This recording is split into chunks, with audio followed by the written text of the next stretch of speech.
that they were saying is that it needed corroborative witnesses. And that is precisely the reason why we wanted to appeal to the motion, by way of motion for reconsideration. I think we cannot fault the distinguished public prosecutor who investigated this case for having approached that case with a certain degree of naivety. She was completely, probably oblivious to the fact that the individual involved is very influential. No? Pillar nga in the industry, so to speak. Pillar in the industry who apparently has gotten away with a lot of bullying on her part for the longest time. So what we wanted to emphasize is the reason why we could not produce witnesses is because the witnesses we wanted to produce were scared of her. Yun ang dahilan po. Kaya wala kaming may produce na witnesses. There were a lot of people that we approached, people that we thought, would be willing to testify because these people saw what she did over the many allegations that we filed, but a lot of them were not willing to state or come out on the record with their own version of how these kids were exploited. Kaya to a certain degree, I was expecting that. I was just a little bit disappointed kasi I thought that the statement of the kids themselves would have been sufficient to meet probable cause. That's why we would now be appealing and file our motion for reconsideration. But at the same time, gusto rin sana namin i-appeal yung mga kausapin, so to speak, yung mga taong nilapitan namin nung una. We want to tell them, look, 14 counts has been filed. Ibig sabihin, pwede naman pala. Hindi naman pala siya ganun laking tao na hindi matitibag. No? Ibig sabihin, kung talagang lalabanan natin, pwede naman natin siyang labanan. And it's nice what Nadia said. This is simply bullying. And any kid who has been in the playground, who's been a victim of bullying, would tell you, a bully is only as good as the kid he is bullying. But once the kid says no and stands up to him, that bully is a coward. So gusto namin sanang kausapin by way of this interview, yung mga tao, alam na ninyo kung sino kayo.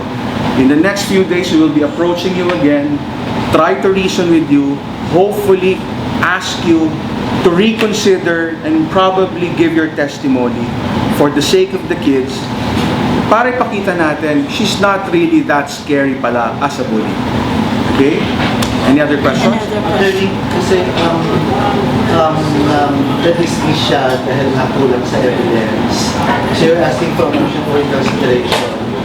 Ano ang percentage na i-consider ito ay nadadagdag pang evidence? Para tumibay? That's a good point. Because I also wanted to point out that the resolution did not tackle all the allegations of child exploitation. Only some were discussed in the resolution, and we wanted to invite the attention of the investigating prosecutor na dalawin ulit, reassess nilang ulit.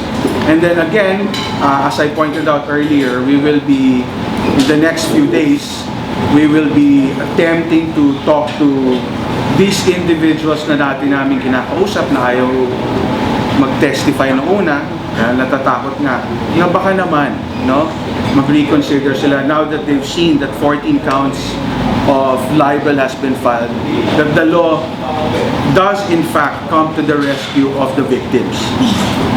That's, okay, although kahit hindi may mention ngayon, pero gusto ko yung parating sa mga tao, meron pala talaga kayong dapat na huling witness o magsalita to strengthen the case. Yeah. Mga ano ito sila? Alam mo, talents niya o ano? Meron talents niya, meron din mga katrabaho niya, meron din mga nakatrabaho ng mga anak ko na nakita ko paano niya trinato yung mga bata.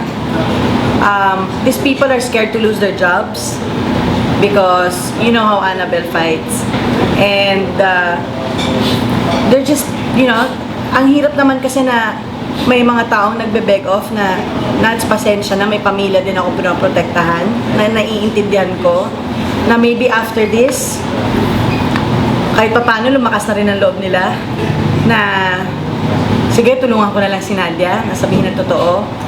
Ayun, yun ang mga pinapanalangin ko ngayon. Because like what attorney said, hindi to na-dismiss dahil sa na-dismiss to dahil lack of witnesses, lack of evidence. So, kung yun ang bubuhayin namin ulit at talagang gagawa na namin ng paraan.